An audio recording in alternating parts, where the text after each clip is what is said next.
जानिए भक्तों, साल 2025 में कब है संकट चौथ का व्रत। जानेंगे पूजा विधि, मुहूर्त, चांद निकलने का समय, महत्व संपूर्ण जानकारी के साथ। संकट चौथ माघ कृष्ण चतुर्थी तिथि को मनाई जाती है। संकट चौथ को तिलकुट चतुर्थी भी कहते हैं। भक्तों, मैं आपको बता दूं कि संकट चौथ के दिन का ब्रह्म मुहूर्त प्रातः 5:27 से है। वहीं अभिजीत मुहूर्त दोपहर 12:10 से है। संकट चौथ को तिलकुटा चतुर्थी के नाम से भी जानते हैं। इस दिन महिलाएं व्रत रखकर विघ्नहर्ता श्री गणेश जी की पूजा करती है। पद्म पुराण के अनुसार जो लोग संकट चौथ का निर्जला व्रत रखते हैं और गणपति की पूजा विधि विधान से करते हैं, उनके सभी संकटों का नाश होता है। जीवन में खुशहाली, सुख और समृद्धि आती है। इस दिन गणेश जी को तिलकुट यानी गुड़ और तिल का बना विशेष भोग चढ़ाया जाता है। इस वजह से ही इसे तिलकुट चतुर्थी या तिलकुट चौथ भी कहते हैं। तो आइए भक्तों, जानते हैं नए साल में संकट चौथ कब है, संकट चौथ पर कौन से शुभ योग बन रहे हैं, संकट चौथ पूजा का शुभ मुहूर्त और चंद्र उदय का समय क्या है। जानिए भक्तों, संकट चौथ 2025 की तारीख वैदिक पंचांग के अनुसार नए साल में माघ माह के कृष्ण पक्ष की चतुर्थी तिथि 17 जनवरी शुक्रवार को प्रातः 4:06 से प्रारंभ होगी। इस तिथि का समापन अगले दिन 18 जनवरी शनिवार को प्रातः 5:30 पर होगा। ऐसे में उदया तिथि के आधार पर संकट चौथ यानी तिलकुट चतुर्थी का व्रत 17 जनवरी शुक्रवार को रखा जाएगा। प्यारे भक्तों, आपको मैं बता दूं कि इस बार संकट चौथ के दिन 2 शुभ योग बन रहे हैं।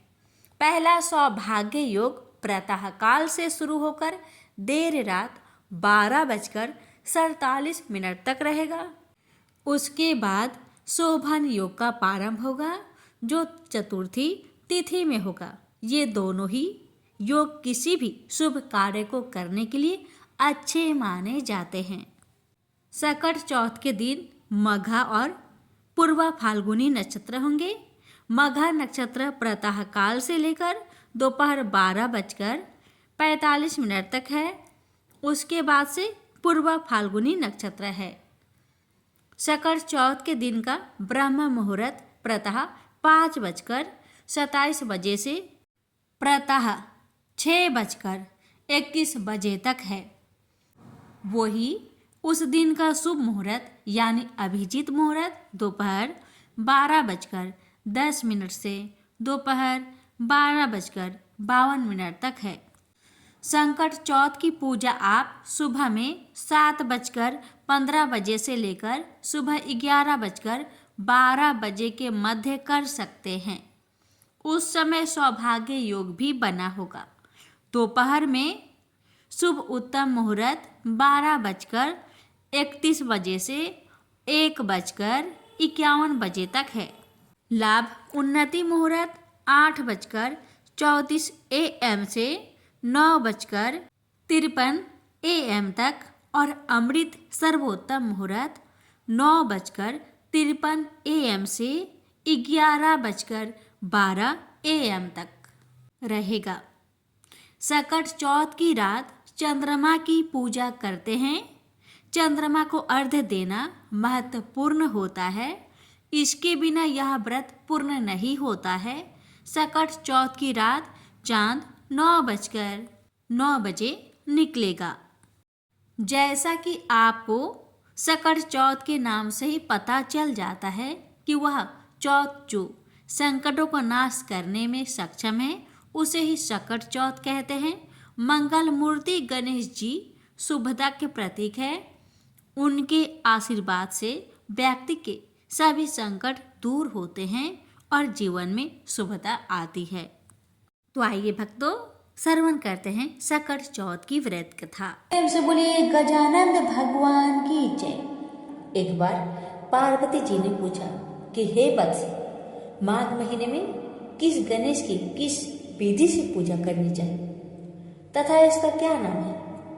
उस दिन पूजन में किस वस्तु का नैवेद्य अर्पित करना चाहिए और क्या आहार ग्रहण करना चाहिए, इसे आप सविस्तार बतलाने की कृपा करें। गणेश जी ने कहा कि हे माता, माघ महीने में भालचंद्र नामक गणेश जी की पूजा करनी चाहिए। इनका पूजन षोडशोपचार विधि से करना चाहिए। हे माता पार्वती, इस दिन तिल के 10 लड्डू बना ले, 5 लड्डू देवता को चढ़ाए और शेष 5 ब्राह्मण को दान दे दे।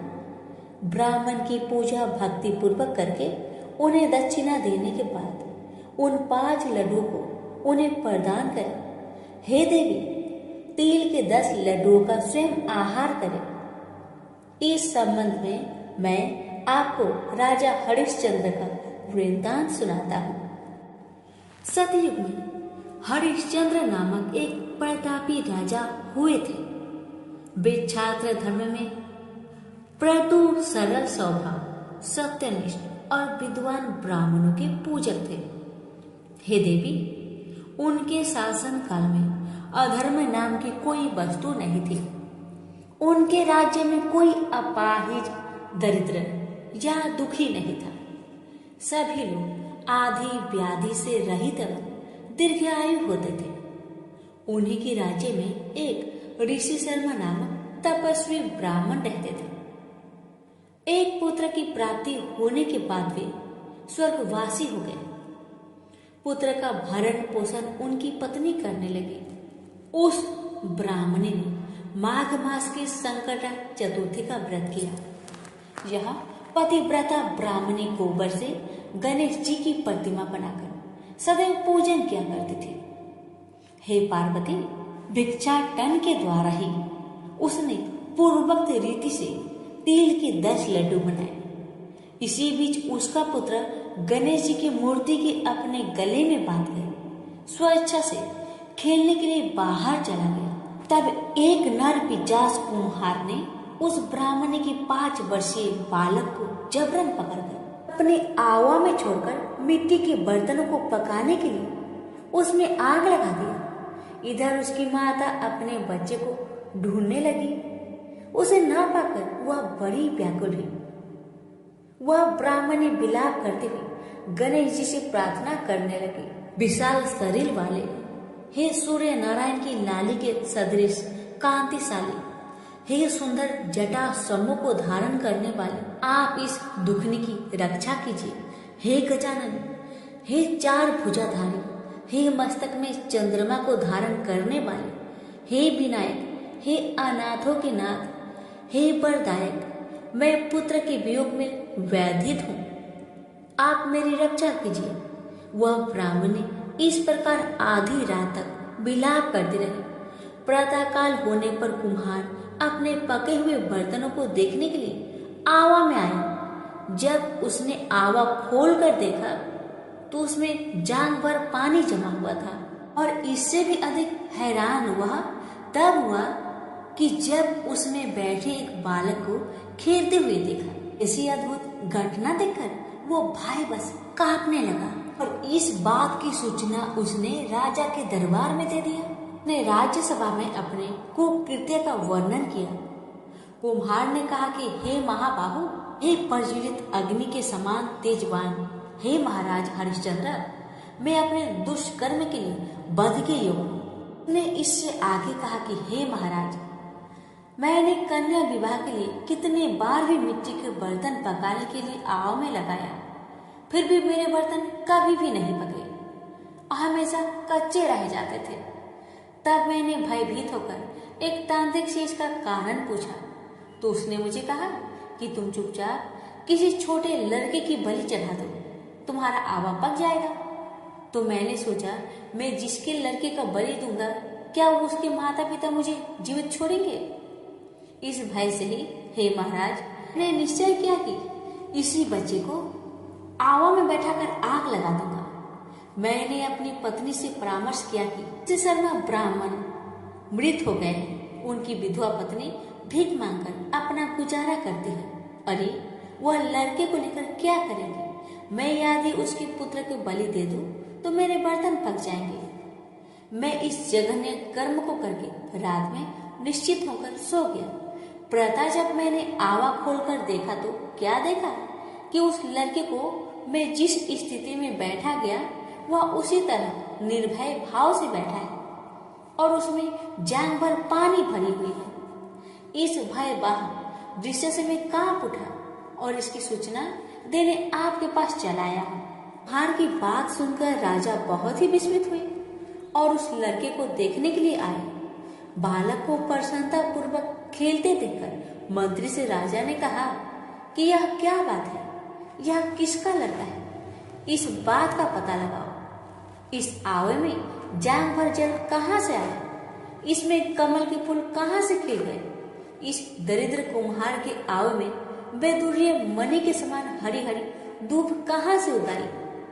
बालक को ना तो आग की जलन हुई, ना ही भूख ही प्यास लगी। यह आवे में भी वैसा ही खेल रहा है मानो जैसे अपने घर में खेल रहा हो। राजा की इस तरह की बात कह ही रहे थे कि वह ब्राह्मण वहां बिलखती हुई आ पहुंची। वह कुमार को कोसने लगी। जिस प्रकार गाय अपने बछड़े को देखकर रंभाती है, ठीक वही अवस्था उस बुढ़िया की थी। वह बुढ़िया बालक को गोद में लेकर प्यार करने लगी और कांपते हुए राजा के सामने बैठ गई। राजा हरिश्चंद्र ने पूछा कि हे ब्राह्मणी, इस बालक के ना जलने का क्या कारण है? क्या तू कोई जादू जानती है अथवा तूने कोई धर्मचरण किया है जिसके कारण बच्चे को आज तक न आई? राजा की बात सुनकर ब्राह्मणी ने कहा, हे महाराज, मैं कोई जादूगरनी नहीं हूँ, कोई जादू नहीं जानती और ना तो कोई धर्मचरण, तपस्या, योगदान आदि की प्रक्रिया ही जानती हूँ। हे राजन, मैं तो संकटनाशक गणेश चतुर्थी का व्रत करती हूँ। उसी व्रत के प्रभाव से मेरा पुत्र जीता जागता बच गया है। ब्राह्मणी की बात सुनकर राजा ने कहा कि मेरे राज्य की संपूर्ण जनता इस संकटनाशक गणेश चतुर्थी का व्रत करे, इसमें मेरी पूर्ण सम्मति है। राजा ने उसकी परिक्रमा करते हुए कहा कि हे पतिव्रते, तू धन्य है। राजा ने संपूर्ण नगर वासियों को गणेश जी का व्रत करने का आदेश दिया। इस आश्चर्यजनक घटना के कारण सभी लोग उस दिन से प्रत्येक मास की गणेश चतुर्थी का व्रत करने लगे। इस व्रत के प्रभाव से ब्राह्मण ने अपने पुत्र के जीवन को पुनः पाया था। इतना कहने के बाद श्री कृष्ण ने कहा कि हे युधिष्ठिर, आप भी सर्वोत्तम व्रत को कीजिए। इस व्रत के प्रभाव से आपकी सभी कामनाएं पूर्ण होगी। आप मित्रों, पुत्रों और पौत्रों को सुख देने वाले साम्राज्य को प्राप्त करेंगे। हे महाराज, जो लोग इस व्रत को करेंगे उन्हें पूर्ण सफलता मिलेगी। भगवान कृष्ण की बात से युधिष्ठिर बहुत प्रसन्न हुए और माघ कृष्ण गणेश चतुर्थी का व्रत करके इस तक राज्य भोगने लगे। तो प्रेम से बोलिए गणेश महाराज की जय। इस प्रकार है, एक साहूकार और एक साहूकारनी रहते थे। वह धर्म पुण्य को नहीं मानते थे। इसके कारण उनके कोई बच्चा नहीं हुआ था। एक दिन साहूकारनी पड़ोसी के घर गई। उस दिन सक्कट चौथ था। वहां पड़ोसन सक्कट चौथ की पूजा करके कहानी सुना रही थी। साहूकारनी ने पड़ोसन से पूछा, तुम क्या कर रही हो बहन? तब पड़ोसन बोली, आज चौथ का व्रत है, इसलिए कहानी सुना रही हूँ। तब साहूकारनी बोली, चौथ के व्रत करने से क्या होता है? तब पड़ोसिन बोली, इसके करने से अन्न, धन, सुहाग, पुत्र सब मिलता है। तब साहूकारनी ने कहा, यदि मेरा गर्भ रह जाए तो मैं 1.25 सेर तिलकुट करूंगी और चौथ का व्रत करूंगी। श्री गणेश भगवान की कृपा से साहूकारनी के गर्भ रह गया। अब जब गर्भ ठहर गया तो वह बोली कि मेरा अगर लड़का हो जाए तो मैं 2.5 सेर तिलकुट करूंगी। कुछ दिन बाद उसके लड़का भी हो गया। अब वह कहने लगी, हे चौथ भगवान, मेरे लड़का का विवाह हो जाएगा तो 5.25 सेर का तिलकुट्टा करूंगी। कुछ वर्षों के बाद उसके बेटे का भी विवाह तय हो गया और उसका बेटा विवाह करने चला गया, लेकिन उस साहूकार ने तिलकुट नहीं किया। इस कारण से चौथदेव क्रोधित हो गए और उन्होंने फेरों से उसके बेटे को उठाकर पीपल के पेड़ पर बैठा दिया। सभी वर को खोजने लगे पर वह कहीं नहीं मिला। हताश होकर सारे लोग अपने अपने घर को लौट गए। इधर जिस लड़की से साहूकारनी के लड़के का विवाह होने वाला था, वह अपनी सहेलियों के साथ गणगौर खोजने के लिए जंगल में डूब लेने गई। तभी रास्ते में पीपल के पेड़ से आवाज आई, ओ मेरी अर्ध ब्याही दुल्हन। ये बात सुनकर लड़की बड़ी घबराई। वह भागी भागी अपने घर को आई और दिन रात उसी आवाज के बारे में चिंता करने लगी। उसी चिंता के कारण बेचारी लड़की सूख कर कांटा होने लगी। एक दिन लड़की की माँ ने कहा, मैं तुम्हें अच्छा खिलाती हूँ, अच्छा पहनाती हूँ, फिर भी तू सूखते जा रही है, इसका क्या कारण है बताओ। तब लड़की ने अपनी माँ से कहा, माँ, जब भी मैं दूब लेने जंगल में जाती हूँ ना, तो पीपल के पेड़ में से एक आदमी बोलता है कि ओ मेरी अर्ध ब्याही दुल्हन। उसने मेहंदी लगा रखी है और सहरा भी बांध रखा है। तब उसकी माँ ने पीपल के पास जाकर देखा तो देखा कि उसकी जमाई उस पीपल के पेड़ में बैठा हुआ है। तब उसकी माँ ने जमाई से कहा, यहाँ क्यों बैठे हो? मेरी बेटी तो अर्ध ब्याही कर दी और अब क्या लोगे? साहूकारनी का बेटा बोला, मेरी माँ ने चौथ का तिलकुट्टा बोला था लेकिन नहीं किया, इसलिए चौथ माता ने नाराज हो यहाँ पर मुझे बैठा दिया है। यह सुनकर उस लड़की की माँ साहूकारनी के घर गई और उससे पूछा कि तुमने सक्कट चौथ का कुछ बोला है क्या? तब साहूकारनी बोली, तिलकुट्टा बोला था। उसके बाद साहूकारनी बोली, तेरा बेटा घर आ जाए तो 2.5 मन का तिलकुट करूंगी। इससे श्री गणेश भगवान प्रसन्न हो गए और उसके बेटों को फेरे में लाकर बैठा दिया। बेटे का विवाह धूमधाम से हो गया। जब साहूकारनी के बेटा एवं बहू घर आ गए, तब साहूकारनी ने 2.5 मन तिलकुट्टा किया और बोले, हे चौथ देव, आपके आशीर्वाद से मेरा बेटा बहू घर आए हैं, जिससे मैं हमेशा तिलकुट करके व्रत करूंगी। इसके बाद सारे नगर वासियों ने तिलकुट के साथ सक्कट व्रत करना प्रारंभ किया। हे सक्कट चौथ, जिस तरह साहूकारनी को बेटे बहू से मिलवाया, वैसे ही हम सबको मिलवाना। इस कथा को कहने सुनने वालों का भला करना। प्रेम से बोलिए सक्कट चौथ की जय, श्री गणेश देव की जय। एक समय की बात है कि विष्णु भगवान का विवाह लक्ष्मी जी के साथ निश्चित हो गया। विवाह की तैयारी होने लगी। सभी देवताओं को निमंत्रण भेजे गए, परंतु गणेश जी को निमंत्रण नहीं दिया गया। कारण जो भी रहा हो, अब भगवान विष्णु की बारात जाने का समय आ गया। सभी देवता अपनी पत्नियों के साथ विवाह समारोह में आए। उन सब ने देखा कि गणेश जी कहीं दिखाई नहीं दे रहे हैं। तब वे आपस में चर्चा करने लगे कि क्या गणेश जी को नहीं न्योता गया है या स्वयं गणेश जी नहीं आए हैं। सभी को इस बात पर आश्चर्य होने लगा। तभी सबने विचार किया कि विष्णु भगवान से ही इसका कारण पूछा जाए। विष्णु भगवान से पूछने पर उन्होंने कहा कि हमने गणेश जी के पिता भोलेनाथ महादेव को न्योता भेजा है। यदि गणेश जी अपने पिता के साथ आना चाहते हैं तो आ जाए, अलग से न्योता देने की कोई आवश्यकता भी नहीं है। दूसरी बात यह है कि उनको 1.25 मन मूंग, 1.25 मन चावल, 1.25 मन घी और 1.25 मन लड्डू का भोजन दिन भर में चाहिए। यदि गणेश जी नहीं आएंगे तो कोई बात नहीं, दूसरे के घर जाकर इतना सारा खाना पीना अच्छा भी नहीं लगता। इतनी बार तक कर ही रहे थे कि किसी एक ने सुझाव दिया, यदि गणेश जी आ भी जाए तो उनको द्वारपाल बनाकर बैठा देंगे कि आप घर का ध्यान रखना। आप तो चूहे पर बैठकर धीरे धीरे चलोगे तो बारात से बहुत पीछे रह जाओगे। यह सुझाव भी सबको पसंद आ गया, तो विष्णु भगवान ने भी अपनी सहमति दे दी। होना क्या था, इतने में ही गणेश जी वहां आ पहुंचे और उन्हें समझा बुझाकर घर की रखवाली करने बैठा दिया गया। बारात चल दी। तब नारद जी ने देखा कि गणेश जी तो दरवाजे पर ही बैठे हुए हैं, तो वे गणेश जी के पास गए और रुकने का कारण पूछा। गणेश जी कहने लगे कि विष्णु भगवान ने मेरा बहुत अपमान किया है। नारद जी ने कहा कि आप अपनी मूषक सेना को आगे भेज दीजिए तो वह रास्ता खोद देगी, जिससे उनके वाहन धरती में धंस जाएगी। तब आपको सम्मान पूर्वक बुलाना ही पड़ेगा। अब तो गणेश जी ने अपनी मूषक सेना जल्दी से आगे भेज दी और सेना ने जमीन पोली कर दी। जब बारात वहां से निकली तो रथों के पहिए धरती में धंस गए। लाख कोशिश करे परंतु पहिए न निकले। सभी ने अपने अपने उपाय किए परंतु पहिए तो नहीं निकले, बल्कि जगह जगह से टूट गए। किसी की समझ में नहीं आ रहा था कि अब क्या किया जाए। तब तो नारद जी ने कहा, आप लोगों ने गणेश जी का अपमान करके अच्छा नहीं किया। यदि उन्हें मनाकर लाया जाए तो आपका कार्य सिद्ध हो सकता है और यह संकट टल सकता है। भगवान शंकर ने अपने दूत नंदी को भेजा और वे गणेश जी को लेकर आए। गणेश जी का आदर सम्मान के साथ पूजन किया।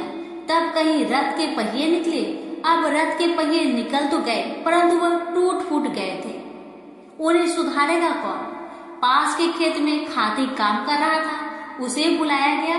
खाती अपना कार्य करने से पहले श्री गणेशाय नमः कहकर गणेश जी की वंदना मन ही मन करने लगा। देखते ही देखते खाती ने सभी पहियों को ठीक कर दिया। तब खाती कहने लगा कि देवताओं, आपने सर्वप्रथम गणेश जी को नहीं मनाया होगा और न ही उनका पूजन किया होगा, इसलिए तो आपके साथ यह संकट आया है। हम तो मूर्ख अज्ञानी हैं, फिर भी पहले गणेश जी को पूजते हैं, उनका ध्यान करते हैं। आप लोग तो देवतागण हैं, फिर भी आप गणेश जी को कैसे भूल गए? अब आप लोग भगवान श्री गणेश जी की जय बोलकर जाए तो आपके सब काम बन जाएंगे और कोई संकट भी नहीं आएगा।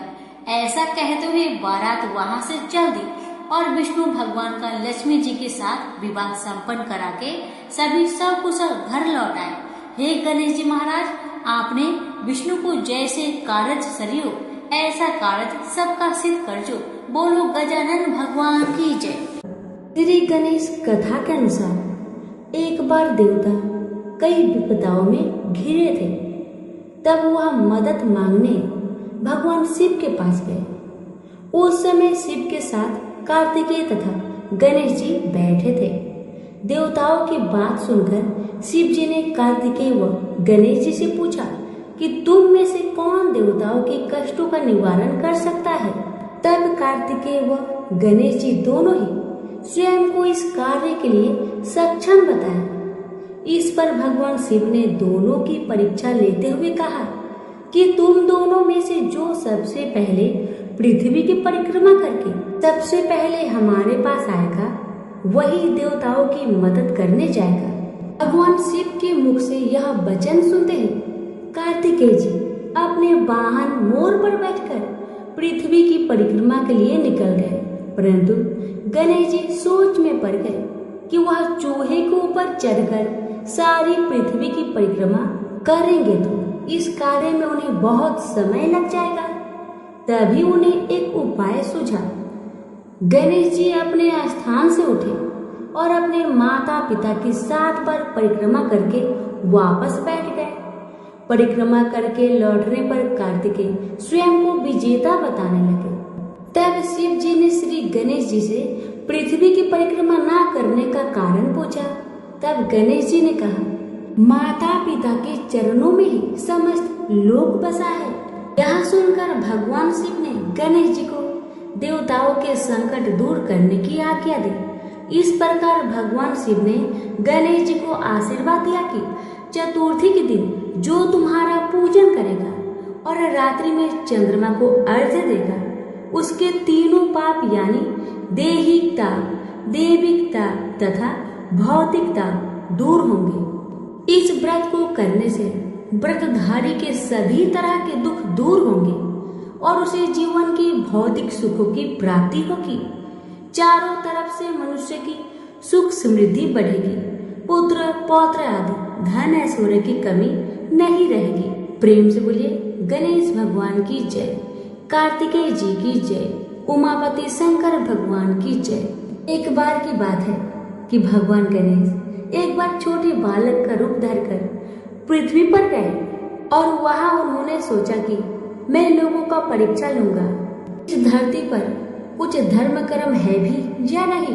भगवान गणेश अपने दोनों हाथों में एक एक छोटी चम्मच पकड़कर एक चम्मच में चावल और एक चम्मच में दूध लेकर गांव के सभी घरों में बारी बारी जाकर एक ही बात कह रहे थे कि कोई मेरे लिए खीर बना दो, कि कोई मेरे लिए खीर बना दो। लोग उसकी बात सुनकर उनका मजाक उड़ाते थे। सब गांव वाले उनसे कहते कि ए बुद्धू बालक, क्या कभी एक चम्मच चावल और एक चम्मच दूध से खीर बना है जो तुम घर घर घूमकर चिल्ला रहे हो कि मेरे लिए कोई खीर बना दो, कि मेरे लिए कोई खीर बना दो। ऐसा कह कहकर गांव वाले भेष रूपी गणेश जी का मजाक उड़ा रहे थे। भगवान गणेश गांव वालों की बातें सुनकर आगे बढ़ जाते हैं। ऐसे ही वह पूरे गांव में चलते चलते बालक आखिर में एक बुढ़िया माई के पास पूछते हैं। वहां बहुत से बच्चे खेल रहे होते हैं और बुढ़िया माई बैठी बैठी बच्चों के खेल को देख रही होती है। गणेश जी महाराज ने वहां जाकर कहा, बुढ़िया माई, ये चावल और दूध से मेरे लिए खीर बना दोगी क्या?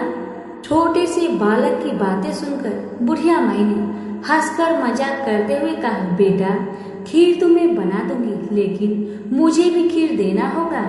भेष रूपी गणेश जी ने कहा, जरूर अम्मा, आपको मैं जरूर दूंगा, सब बच्चों को भी दूंगा। तुम चिंता मत करो बूढ़ी अम्मा, बस अपने घर में जाओ और जो सबसे बड़ा बर्तन हो उसे बाहर लेकर आओ। बूढ़ी माई ने बच्चे की कहे अनुसार घर के सबसे बड़े बर्तन को लेकर बाहर आए। घर के बने गणेश जी ने कहा, माँ, इतनी छोटी सी भिगोनी से क्या होगा, कोई इससे भी बड़ा बर्तन लाओ, उसमें खीर बनाना।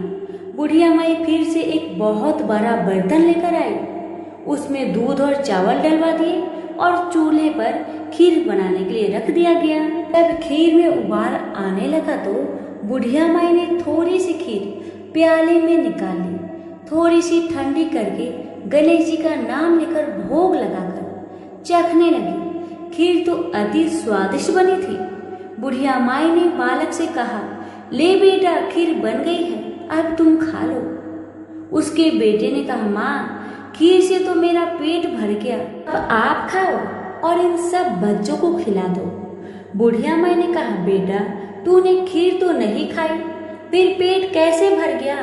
बालक ने कहा, आपने मेरा प्रेम से नाम लेकर दरवाजे के पीछे खड़े होकर खीर खाई थी, उससे मेरा पेट भर गया। बुढ़िया माई समझ गई कि यह बालक तो भगवान गणेश का ही रूप है। वह खीर सभी बच्चों को खिला दी जो वहां खेल रहे थे, उन्हें भी खिलाई, तो भी बर्तन भरा हुआ था। अब गांव के सभी लोगों को बुला बुलाकर बुढ़िया माई ने खीर खिलाई तो सभी सोच में पड़ गए कि इस गरीब बुढ़िया के पास इतनी सारी खीर कहाँ से आई। अंत में बुढ़िया माई को गणेश जी ने आशीर्वाद दिया कि और जो खीर बच गई है उससे तुम घर में पीछे खाना खोदकर गाड़ो। फिर कुछ दिन बाद वो खीर सोना बन गई। बुढ़िया माई अब तो आनंद और ठाट बाट से रहने लगी। गणेश जी की कृपा से बुढ़िया की सारी दुख तकलीफ समाप्त हो गई। प्रेम से बोलिए, गणेश महाराज की जय। एक बार गणेश जी महाराज एक सेठ जी के खेत में से जा रहे थे तो उन्होंने 12 दाने अनाज के तोड़ लिए। फिर गणेश जी के मन में पछतावा हुआ कि मैंने तो सेठ जी के यहाँ चोरी कर ली। तो गणेश जी सेठ जी के 12 साल की नौकरी करने लग गए। एक दिन सेठानी राख से हाथ धोने लगी तो गणेश जी ने सेठानी का हाथ पकड़कर मिट्टी से हाथ धुला दिया। सेठानी सेठ से बोली कि ऐसा क्या नौकर रखा है, नौकर होकर उसने मेरा हाथ पकड़ लिया। सेठ जी ने गणेश को बुलाकर पूछा कि तुमने सेठानी का हाथ क्यों पकड़ा? तो गणेश जी ने बोला कि मैंने तो एक सीख की बात बताई है। राख से हाथ धोने से घर की लक्ष्मी नाराज होकर घर से चली जाती है और मिट्टी से हाथ धोने से आती है। सेठ जी ने सोचा कि गणेश है तो सच्चा।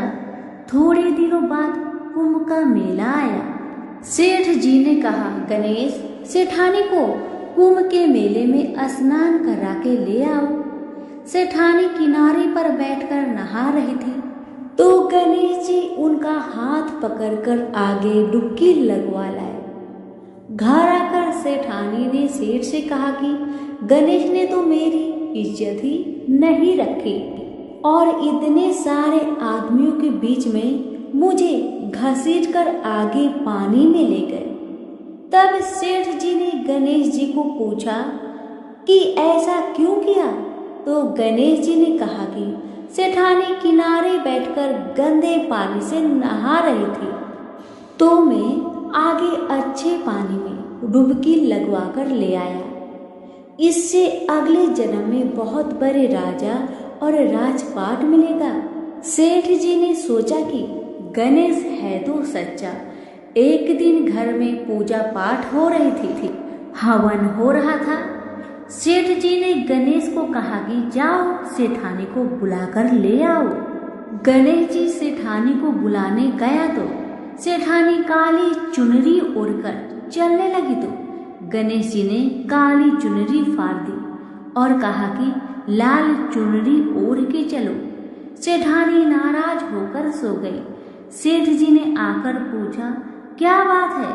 तो सेठानी ने बोली कि गणेश ने मेरी चुनरी फाड़ दी। सेठ जी ने गणेश को बुलाकर बहुत डांटा और कहा, तुम बहुत बदमाशी करते हो। तो गणेश जी ने कहा, पूजा पाठ में काला वस्त्र नहीं पहनते हैं, इसलिए मैंने लाल वस्त्र के लिए कहा। काला वस्त्र पहनने से कोई भी शुभ काम सफल नहीं होता है। फिर सेठानी ने सोचा कि गणेश है तो समझदार। एक दिन सेठ जी पूजा करने लगे तो पंडित जी ने बोला कि वो गणेश जी की मूर्ति लाना भूल गया, अब क्या करे?